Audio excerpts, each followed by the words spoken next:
Friends and my day parents, AP EAMCET 2026 కొంత స్టూడెంట్స్కి అయితే బ్యాడ్ న్యూస్. నేను చెప్పబోతున్న వాళ్ళకైతే కౌన్సిలింగ్ ఉండదు.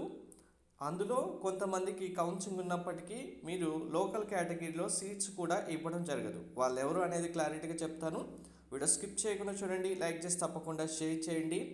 అట్లీస్ట్ మీరు లోకల్ కేటగిరీ కాకపోయినా నాన్ లోకల్ కేటగిరీలో అయినా సీట్ రావాలంటే మీ కౌన్సిలింగ్ ప్రాసెస్ కరెక్ట్గా చేసుకోవాల్సి ఉంటుంది. అదేంటనేది క్లారిటీగా చెప్తాను. వీడియో లైక్ చేసి తప్పకుండా షేర్ చేయండి. కంప్లీట్ అప్డేట్ గైడెన్స్ కోసం ఛానల్ సబ్స్క్రైబ్ చేసుకొని ఫాలో కూడా చేయండి. కౌన్సిలింగ్ సంబంధించి మీకు కంప్లీట్ గైడెన్స్, మెంటర్షిప్ కావాలి అనుకున్న వాళ్ళకి ఫీ పేమెంట్ 1500 రూపీస్. మీరు కౌన్సిలింగ్ కంప్లీట్ అయిపోయి కాలేజీలో జాయిన్ అయ్యేంత వరకు కంప్లీట్ గైడెన్స్ ప్రొవైడ్ చేయడం జరుగుతుంది.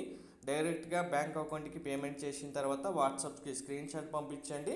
మెంటర్షిప్లో జాయిన్ అవుతారు. మీకు ఇక్కడ చెప్పినవన్నీ మీకు కంప్లీట్ గైడెన్స్ ప్రొవైడ్ చేయడం జరుగుతుంది. మీరు ఇవ్వాల్సిన వెబ్ ఆప్షన్స్ ప్రియారిటీ లిస్ట్ కూడా మీకు ప్రొవైడ్ చేయడం జరుగుతుంది. సో ఏపీ ఎంసెట్ సంబంధించి 4 ఏళ్లలో ఒక్క ఏడాది బయట చదివిన ఆయా రీజియన్లో 85% సీట్లు స్థానికులకు, మిగిలినవి 15% సీట్లను జనరల్ కోటాలో భర్తీ చేస్తారు. క్లియర్గా మెన్షన్ చేశారు. ఇక్కడ 4 ఏళ్లలో ఒక్క ఏడాది బయట చదివిన అంటే ఎవరు అంటే క్లియర్గా చూడండి. గత ఏడాది తీసుకొచ్చిన రిజర్వేషన్ విధానాన్ని ఈ ఏడాదికి కూడా వర్తింపజేస్తూ ప్రభుత్వం ఉత్తర్వులు ఇచ్చింది.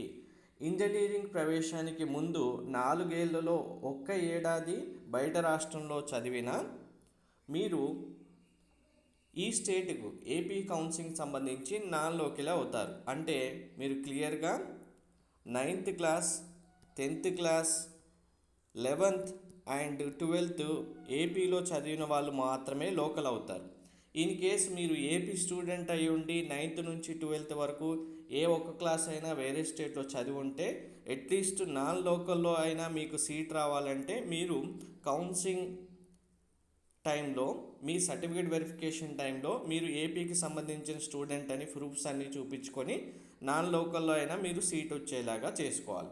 లేదు అంటే మీకు కంప్లీట్గా ఇంకా నాన్ లోకల్ సీట్ కూడా రాకుండా పోతుంది. కాబట్టి కౌన్సిలింగ్ జాగ్రత్తగా చేసుకోండి. ఒకవేళ ఏపీ స్టూడెంట్ అయి ఉండి వేరే ఎక్కడైనా చదివిన వాళ్ళైతే మీకు ఎంత మంచి ర్యాంక్ వచ్చినా లోకల్లో అయితే సీట్ అయితే ఇవ్వడం జరగదు.